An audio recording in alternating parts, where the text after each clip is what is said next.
নমস্কার, একিবি টিভির প্রাইম নিউজে আপনারা স্বাগত। আমি সুমিতা আপনাদের সঙ্গে চলে যাচ্ছে বিস্তারিত সংবাদে। প্রশ্ন ফাঁস নিয়ে কঠোর আইন প্রণয়নের পথে এক ধাপ এগোল কেন্দ্র।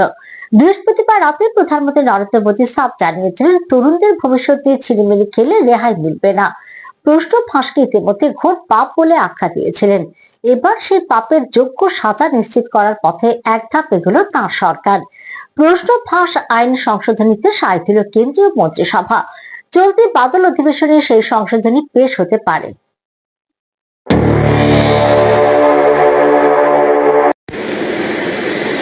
গত ৩রা মে ডাক্তারি সর্বভারতীয় পরীক্ষা হয়। লক্ষ লক্ষ পড়ুয়া পরীক্ষায় বসে, কিন্তু সপ্তাহ খানেকের মধ্যে প্রকাশ্যে আসে প্রশ্ন ফাঁসের খবর।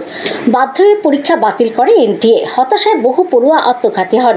দেশ জুড়ে দাবি ওঠে পদত্যাগ করুন কেন্দ্রীয় শিক্ষামন্ত্রী ধর্মেন্দ্র প্রধান। ঘটনার তীব্র নিন্দা করে প্রধানমন্ত্রী বলেন, প্রশ্ন ফাঁসটা ঘোর পাপ হয়েছে। তবে প্রশ্ন ফাঁসের ঘটনা প্রকাশ্যে আসতে সরকার পদক্ষেপ নিয়েছে। ১৩ জন অভিযুক্তকে ইতিমধ্যে জেলে পাঠানো হয়েছে। তবে এখানে শেষ নয়। প্রশ্ন ফাঁস মামলায় তদন্ত করার জন্য ফাস্ট ট্র্যাক আদালত তৈরির নির্দেশ দেন প্রধানমন্ত্রী।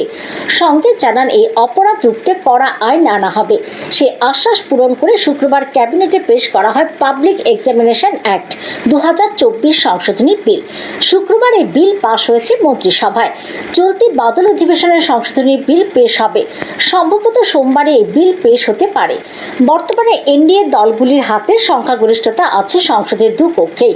ফলে বিল পাশ করাতে মোদী সরকারের সমস্যা হওয়ার কথা নয়। জানা যায়, সংশোধনী বিলে বলা হয়েছে, দোষীদের ৩ থেকে ৫ বছরের জেল, সর্বোচ্চ ১০ লক্ষ টাকা জরিমানা এসব শাস্তির ব্যবস্থা থাকবে। যে সমস্ত সংস্থা পরীক্ষা পরিচালনার দায়িত্বে থাকবে, তারা দোষী সাব্যস্ত হলে প্রতিষ্ঠানের আধিকারিকদের ৫ থেকে ১০ বছরের জেল এবং ১ কোটি টাকার জরিমানা হতে পারে। জরিমানার অঙ্কটা সর্বোচ্চ ১০ কোটি টাকা পর্যন্ত পৌঁছতে পারে নতুন আইনের জেরে। এদিকে পেপার লিক ইস্যুতে দীর্ঘ ২৬ দিন ধরে অনশন করছিলেন পরিবেশ কর্মী সোনম ওয়াংচুক। অবশেষে বৃহস্পতিবার রাতে তিনি কেন্দ্রীয় সরকারের কাছ থেকে আশ্বাস পেয়ে তাঁর অনশন ভাঙেন। তাকে খাইয়ে দেন কেন্দ্রীয় মন্ত্রী জেপি নাড্ডা। তিনি এরপরই সকলের উদ্দেশ্যে শান্তি বজায় রাখার আহ্বান জানান। যদিও অপরদিকে কেন্দ্র সরকারের সাথে আলোচনার পর সিজেপি তাদের অবস্থানে অনড় রয়েছেন। এর সাথে বিরোধী দলও একই অবস্থানে, অর্থাৎ কেন্দ্রীয় শিক্ষামন্ত্রীর পদত্যাগে অনড় রয়েছে। যদিও সরকার পক্ষ একদিকে যেমন আলোচনা করছে, তেমনি সংসদেও আলোচনা করার যেমন প্রতিশ্রুতি দিয়েছে, তেমনি কড়া সংশোধনী আইন পাশের সাথে সাথে ফাস্ট ট্র্যাক আদালতে এর বিচারের ব্যবস্থার কথাও সামনে এনেছে। দেখার বিষয়, এই ইস্যুতে বিরোধী আন্দোলন কি সরকারের এই পদক্ষেপগুলির পরও জারি থাকে, না অচিরে এর সমাধান হয়, অপেক্ষায় দেশবাসী। Bureau report, AKB TV. প্রশ্ন ফাঁস বিরোধী ছাত্র আন্দোলনকে কেন্দ্র করে কেন্দ্র ও বিরোধীদের সংঘাতের আবহে শুক্রবার লোকসভার বিরোধী দলনেতা রাহুল গান্ধী দাবি করেন, সংসদে তাকে বক্তব্য রাখার সুযোগ না দিয়ে তার মাইক্রোফোন বন্ধ করে দেওয়া হয়েছিল। একই সঙ্গে তিনি স্পষ্ট জানিয়ে দেন, কেন্দ্রীয় শিক্ষামন্ত্রী ধর্মেন্দ্র প্রধানকে অপসারণ এবং প্রধানমন্ত্রী নরেন্দ্র মোদী ছাত্রদের কাছে ক্ষমা না চাওয়া পর্যন্ত এই ইস্যুতে কোনো আলোচনা হবে না।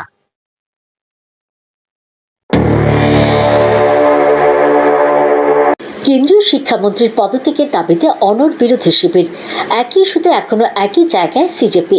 শুক্রবার এই ইস্যুতে সংসদ ভবনের বাইরে সাংবাদিকদের মুখোমুখি হয়ে রাহুল গান্ধী বলেন, কিছুক্ষণ আগে কিরেন রিজিজু বললেন, তিনি চান আমরা আমাদের সাংসদদের আলোচনায় অংশ নিতে বলি। সংসদের নিয়ম অনুযায়ী কেউ যদি আপনার নাম উল্লেখ করেন, তাহলে জবাব দেওয়ার সুযোগ পাওয়া উচিত। কিন্তু আমি উত্তর দিতে উঠতেই আমার মাইক্রোফোন বন্ধ করে দেওয়া হয় এবং আমাকে কথা বলতে দেওয়া হয়নি। তিনি আরো বলেন, ছাত্রদের ৩টি দাবির ভিত্তিতে বিরোধীদের অবস্থান নির্ধারিত হয়েছে। প্রথমত, দুর্নীতিগ্রস্ত শিক্ষামন্ত্রীকে সরাতে হবে। দ্বিতীয়ত, ছাত্রদের ওপর হামলা ও লাঠিচার্জের জন্য দায়ীদের বিরুদ্ধে ব্যবস্থা নিতে হবে। তৃতীয়ত, প্রধানমন্ত্রীকে ছাত্রদের কাছে ক্ষমা চাইতে হবে। এই ৩টি দাবি পূরণ না হলে কোনো আলোচনা হবে না। রাহুল গান্ধী স্পষ্ট ভাষায় বলেন, ধর্মেন্দ্র প্রধানকে মন্ত্রিসভা থেকে অপসারণ না করা পর্যন্ত আমরা কোনো ধরনের আলোচনা বা সংলাপে অংশ নেব না। এদিন তিনি আন্দোলনরত ছাত্রদের উপর পুলিশের ভূমিকার সমালোচনাও করেন।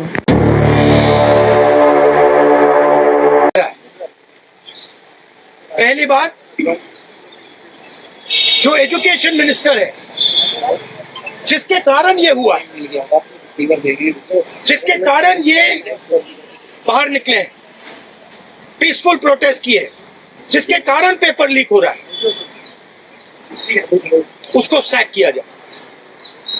दूसरी मांग कि ये जो हमारे फ्यूचर पे गोली चलाए, लाठी मारे, उन पर कार्रवाई होनी चाहिए। और तीसरी मांग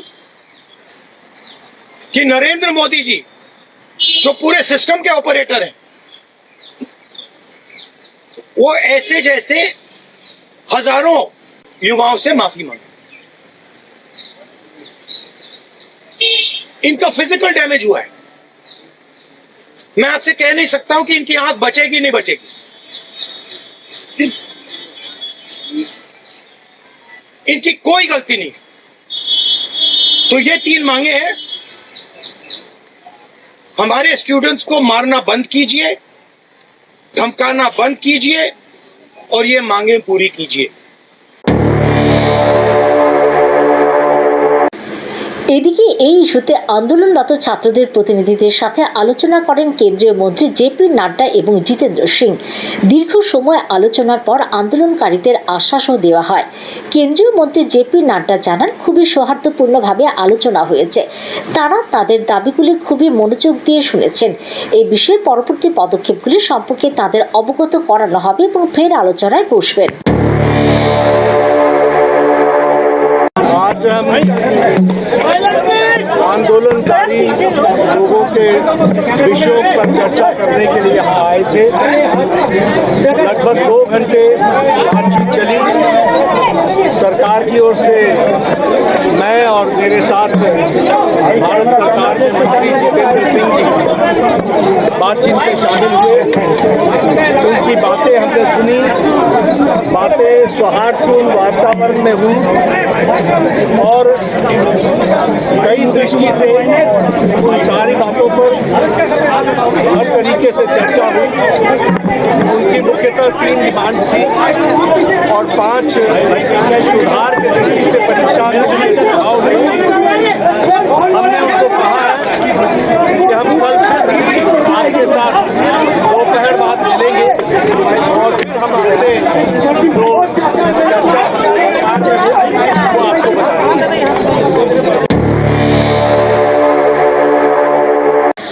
অপরদিকে সিজেপি প্রতিনিধি দলের তরফে জানানো হয় যে সরকার পক্ষের সাথে তাদের আলোচনা হয়েছে। তারা তাদের দাবিগুলো রেখেছেন। সরকার পক্ষের তরফে তাদের বেশিরভাগ দাবিগুলির পক্ষে পদক্ষেপ গ্রহণ করা হবে বলে আশ্বাস দেওয়া হয়। তবে কেন্দ্রীয় শিক্ষামন্ত্রীর পদত্যাগের দাবিতে এখনো অনড় রয়েছেন এরা। নতুবা দেশ জুড়ে আরো বড় আন্দোলনের ডাক দেওয়া হবে বলে হুঁশিয়ারি দেওয়া হয়।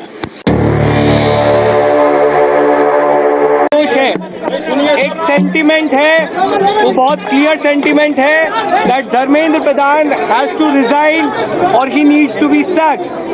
सरकार से इस बारे में विस्तृत चर्चा हुई है।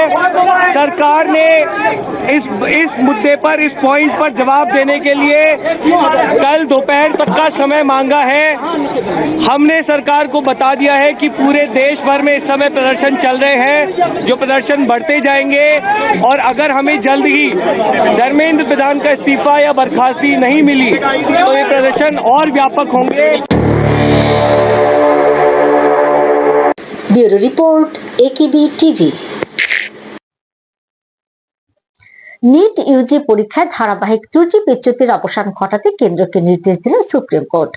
পাশাপাশি সম্পূর্ণ কম্পিউটার ভিত্তিক পরীক্ষা পদ্ধতিতে সরে আসার পরিকল্পনা সম্পর্কে বিস্তারিত তথ্য চাইল শীর্ষ আদালত।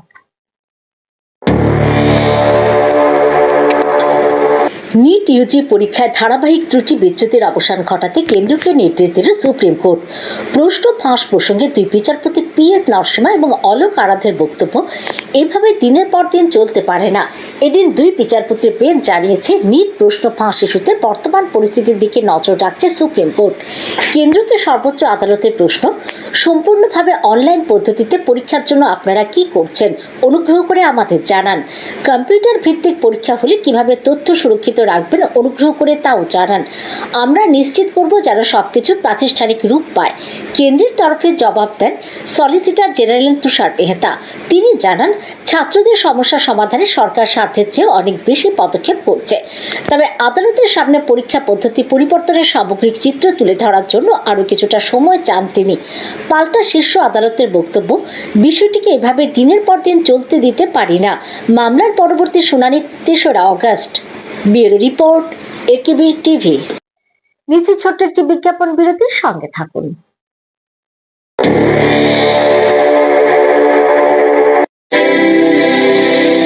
North East Institute of Nursing Science Tripura রাজ্যে বিশ্বমানের পরিকাঠামোর সাথে ডিজিটাল ক্লাসরুম, নিজস্ব হসপিটাল ও দক্ষ ফ্যাকাল্টির দ্বারা BSc nursing, GNM nursing, ANM nursing course পরিচালিত করছে। রয়েছে ভারত সরকার ও ত্রিপুরা সরকারের নার্সিং কাউন্সিলিং এর বিশেষ অনুমোদন। এছাড়াও ইন ক্যাম্পাস রয়েছে উন্নত মানের hostel facility, laboratory, library, indoor sports zone, ওয়াইফাইয়ের সুবিধা।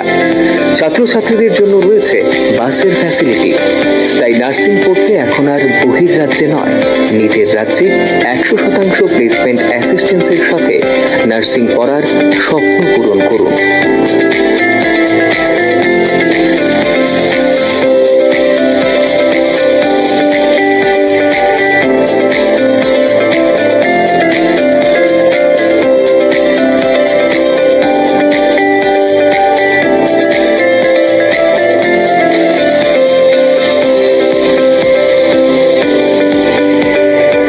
জন্য আজই যোগাযোগ করুন north East Institute of Nursing science, Agartala, Amtali bypass. Phone নম্বর 7085155609, 7005127202, 0381231506, 8257808056 অথবা ভিজিট করুন www.neins.ind.in, a unit of Devlook Hospital.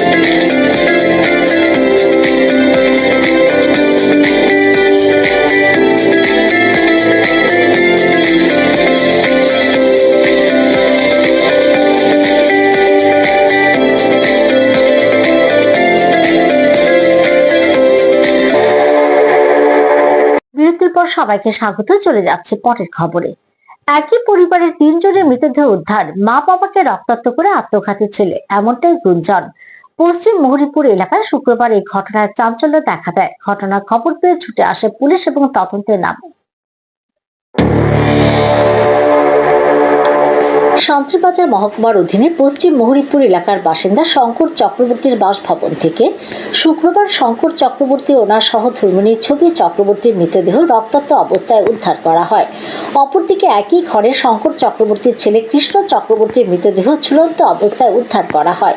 লোকমুখে গুঞ্জন, ছেলে মা ও বাবাকে হত্যা করে নিজে আত্মঘাতী হয়েছে। তবে মৃত্যু কাণ্ড নিয়ে ধোঁয়াশা রয়েছে। ঘটনার খবর পেয়ে ঘটনাস্থলে উপস্থিত হয় বাইখোড়া থানা, বেলোনিয়া থানার পুলিশ সহ দক্ষিণ জেলার অতিরিক্ত পুলিশ সুপার। এই হত্যাকাণ্ড নিয়ে সংবাদ মাধ্যমের সামনে জানাতে গিয়ে শঙ্কর চক্রবর্তীর অপর ছেলে মিঠুন চক্রবর্তী জানান, তার ভাই কৃষ্ণ চক্রবর্তী একটি বেসরকারি কোম্পানিতে কাজ করে। সে অন্যান্য দিনের ন্যায় কাজে গিয়েছিল, কিন্তু এদিন তাড়াতাড়ি কাজ থেকে ফিরে আসে। বাড়িতে ফিরে এসে মিঠুন চক্রবর্তীকে বলে তার বাবাকে ডেকে এনে স্নান করানোর জন্য এবং সকলে যাতে স্নান করে নেন। স্নান করে বাইরে বের হবে বলে জানান। পরবর্তী সময়ে সকলে স্নান সারলে মিঠুন চক্রবর্তীকে তার কাকার বাড়িতে লকারের চাবি আনতে পাঠায়। পরবর্তী সময় মিঠুন চক্রবর্তী চাবি আনতে গিয়ে ভাই ও মাকে ফোন করে। ফোনে না পেয়ে বাড়িতে ফিরে আসে। বাড়িতে এসে দেখতে পায় ঘরের দরজা জানালা লাগানো। মিঠুন চক্রবর্তী সকলকে অনেক ডাকাডাকি করে না পেয়ে বাড়ির পেছনের দিক দিয়ে জানালা দিয়ে দেখতে পায় তার ভাই কৃষ্ণ চক্রবর্তী ঝুলন্ত অবস্থায় রয়েছে। ভাইকে বাঁচাতে গিয়ে দেখতে পায় তার মায়ের গলা কাটা, রক্তাক্ত অবস্থায় পড়ে রয়েছে। তার পিতার মাথায় আঘাত করা হয়েছে। মা ও বাবা রক্তাক্ত অবস্থায় মাটিতে লুটিয়ে রয়েছে এবং ভাই ঝুলন্ত অবস্থায় রয়েছে। এই অস্বাভাবিক মৃত্যু নিয়ে মিঠুন চক্রবর্তী জানান, তার ভাই কৃষ্ণ চক্রবর্তী একটি মেয়েকে ভালোবাসত এবং তাকে কোর্ট ম্যারেজ করেছে। এই নিয়ে ছেলের বাড়ির লোকজনেরা সবকিছু মেনে নিয়েছে, কিন্তু মেয়ের বাড়ি থেকে বিয়ে মেনে নিতে পারছে না বলে জানা যায়। এই অস্বাভাবিক মৃত্যুর পেছনে মেয়ের বাড়ির লোকজনদের দায়ী করছে মিঠুন চক্রবর্তী। মিঠুন চক্রবর্তী জানান, তাদের পরিবারে কোনো প্রকারের অশান্তি ছিল না। পুলিশের তদন্তক্রমে মৃত্যুর আসল রহস্য উঠে আসবে। এখন দেখার বিষয় মৃত্যুর আসল রহস্য উন্মোচনে পুলিশ কি প্রকার পদক্ষেপ গ্রহণ করে। ঘটনাটা প্রত্যেক দিনের মতো আজকেও কাজে গেছে। যাওয়ার পরে 11টার থেকে 11:30টার মধ্যে আবার আয়া পড়ছে। আচ্ছা, আওয়ার পরে আমিও জিজ্ঞেস করছি, মাও জিজ্ঞেস করছে দেখ তোর কি শরীর ভালো না নাকি। আচ্ছা, ভাই কইতেছে না শরীর বেশি ভালো না, এদিকে আয়া পড়ছে। এর মধ্যে মারেও কইতেছে স্নান করানোর লাগে, আমারও কইছে বাবা তো স্ট্রোকের রুগী, পাশের বাড়িতেও যায় বইয়ে বা ওইদিকে যাইও বইয়ে। যাওয়ার পরে তো আমারে কইছে বাবারও ডাক দিয়ে আনতাম। আচ্ছা, বাবারও ডাক দিয়ে আনছি। হ্যাঁ, আনানোর পরে কইতাছে যে বাবারে স্নান করাইয়া দে, তুইও স্নান কর। আপনারা কইছে? ওই আমরা সবাই বাইরে যাবো, মার কাছেও ফোন করছি। ফোন করবার পরে আমার মা ফোন রিসিভ করছে, কিন্তু অন্য সময় ফোন করলে ওই বাড়ি থেকে, কাকার বাড়ি থেকে আপনি ফোন করছেন যে কেউ ফোন তুলছে না, তারপরে টের পাইছেন কেমনে? আমি সঙ্গে সঙ্গে আইছি। হ্যাঁ, আইয়া গিলের দরজা বন্ধ, তালা মারা। আচ্ছা, ভিতর দিয়ে অনেক ডাক দিছি, কোনো সারা শব্দ পাইছেন না। তারপর বারিন্দার ফাঁকা চলতেছে, ঘরে লাইট জ্বলতেছে। ঢুকছেন কেমনে? আমি জানলা দিয়া জানলা টান দিছি, জানলাটা খুলে দিছি। আচ্ছা, খুলছি আর তারপরে চোখ গেছে আমার ভাইয়ের দিকে। সঙ্গে সঙ্গে ঢুকছি। আমি অনেক চেষ্টা করছি, ধরছি, ধরে লাইছি, ধইরা আমি চেষ্টা করছি করোনার লাগে, কিন্তু আমি পারছি। আর মা বাবা? মা বাবাটা এবার টুকাইতেছি, মারও দেখছি গলা দিয়ে কাটতে রাখছি। বাবার এই গলা থেকে দেখতেছি, মাথাটা বাবার মাথা ফাটতে রয়েছে, মার গলা কাটতে রয়েছে, আর ভাই হয়েছে আত্মহত্যা করে গলার মধ্যে। আইডিয়া দেখছেন গলার মধ্যে দড়ি দিয়ে কেন হয়েছে, এমন কি আইডিয়া করতেছেন? আমি মানে আইডিয়া করতেছি যে আমার ভাই একজনের সঙ্গে প্রেম করতো, তাদের সঙ্গে তাহের সঙ্গে লাভ ম্যারেজ হয়েছে, এবং তার সঙ্গে অনেক কথা কিছু যে কোনো কিছু হয়েছে। তার টাইমটা নাকি কোর্ট ম্যারেজও করে নিছে, তাহলে তো আর কথা কাটাকাটির কিছু নেই। তারা কথা কাটাকাটি বলতে তারা অনেক সময় ঝগড়াও করে। আচ্ছা, ঝগড়াও করে। আপনারা সন্দেহ করতেছেন ওই জায়গাতে? তারা, আমি সন্দেহ করতেছি তারার বাড়ি, আমি মেয়েরা সন্দেহ করতেছি না। আচ্ছা, আমি মেয়েও রাজি আছে, আমার বাড়ির ফ্যামিলি সবাই রাজি আছে। Report AKB TV. বাংলাদেশের রাষ্ট্রপতি মোহাম্মদ শাহাবুদ্দিন রাষ্ট্রপতির পদ থেকে পদত্যাগ করেছেন। জাতীয় সংসদের স্পিকারকে দেওয়া পদত্যাগ পত্রে তিনি সংবিধানের 50 অনুচ্ছেদ অনুযায়ী পদত্যাগের কথা উল্লেখ করেছেন। বাংলাদেশের রাষ্ট্রপতি মোহাম্মদ শাহাবুদ্দিন রাষ্ট্রপতির পদ থেকে পদত্যাগ করেছেন। বাংলাদেশের 22তম রাষ্ট্রপতি মোহাম্মদ শাহাবুদ্দিনের পদত্যাগ পত্র গ্রহণ পরবর্তী জাতীয় সংসদের শপথ কক্ষে এক জরুরি সংবাদ সম্মেলনে সংবাদ জানিয়েছেন জাতীয় সংসদের স্পিকার হাফিজ উদ্দিন আহমেদ। জানা যায়, পদত্যাগ পত্রে মোহাম্মদ শাহাবুদ্দিন উল্লেখ করেন তিনি 2023 সালের 24শে এপ্রিল বাংলাদেশের 22তম রাষ্ট্রপতি হিসেবে শপথ গ্রহণের পর সংবিধানের প্রতি পূর্ণ আনুগত্য ও নিষ্ঠার সঙ্গে দায়িত্ব পালন করে আসছেন। 2024 সালের 5 অগস্ট ছাত্র জনতার গণ অভ্যুত্থানের পর দেশে রাজনৈতিক ও সাংবিধানিক সংকট তৈরি হলে সংকট নিরসনে তিনি সুপ্রিম কোর্টের আপিল বিভাগের মতামত চান। পরবর্তীতে আপিল বিভাগের পরামর্শক্রমে অন্তর্বর্তীকালীন সরকার গঠিত হয় এবং রাজনৈতিক দলগুলোর সঙ্গে পরামর্শ করে জাতীয় সংসদের সাধারণ নির্বাচন অনুষ্ঠিত হয় বলে পদত্যাগ পত্রে উল্লেখ করেন তিনি আরো বলেন, নির্বাচনের ফলাফলের ভিত্তিতে বর্তমান সরকার গঠিত হয়ে দেশ পরিচালনা করছে। সরকারি দল ও বিরোধী দল গণতান্ত্রিক চর্চার মধ্য দিয়ে জাতীয় সংসদে নিজেদের দায়িত্ব পালন করছে। তার দাবি, তার সুদীর্ঘ ও ইতিবাচক ভূমিকার কারণে দেশে কোনো সাংবিধানিক বিপর্যয় ঘটেনি। পদত্যাগ পত্রে রাষ্ট্রপতি তার শারীরিক অসুস্থতার কথাও উল্লেখ করেন। তিনি জানান, হৃদরোগ, উচ্চ রক্তচাপ, ডায়াবেটিস ও কিডনি জটিলতায় ভুগছেন। স্বাস্থ্য পরীক্ষায় তার হৃদযন্ত্রে অটোনমিক নিউরোপ্যাথি রোগ শনাক্ত হয়েছে। এর কারণে তিনি মাঝে মাঝে ক্ষণিকের জন্য অচেতন হয়ে পড়েন। রোগের প্রকোপে শারীরিক ও মানসিক অসমর্থের কারণে রাষ্ট্রপতির মতো গুরুত্বপূর্ণ সাংবিধানিক পদের দায়িত্ব পালন করা তার পক্ষে সম্ভব হচ্ছে না বলে জানান তিনি। এই অবস্থায় সংবিধানের 50 অনুচ্ছেদের বিধান অনুযায়ী রাষ্ট্রপতির পদ থেকে পদত্যাগের সিদ্ধান্ত নিয়েছেন বলে পদত্যাগ পত্রে উল্লেখ করেন Mohammad Shahabuddin. Bureau report, AKB TV. এখনকার মতো সংবাদ এই পর্যন্ত। পরবর্তী আপডেটস দেখার জন্য চোখ রাখুন শুধুমাত্র একেবি টিভির পর্দায়। নমস্কার।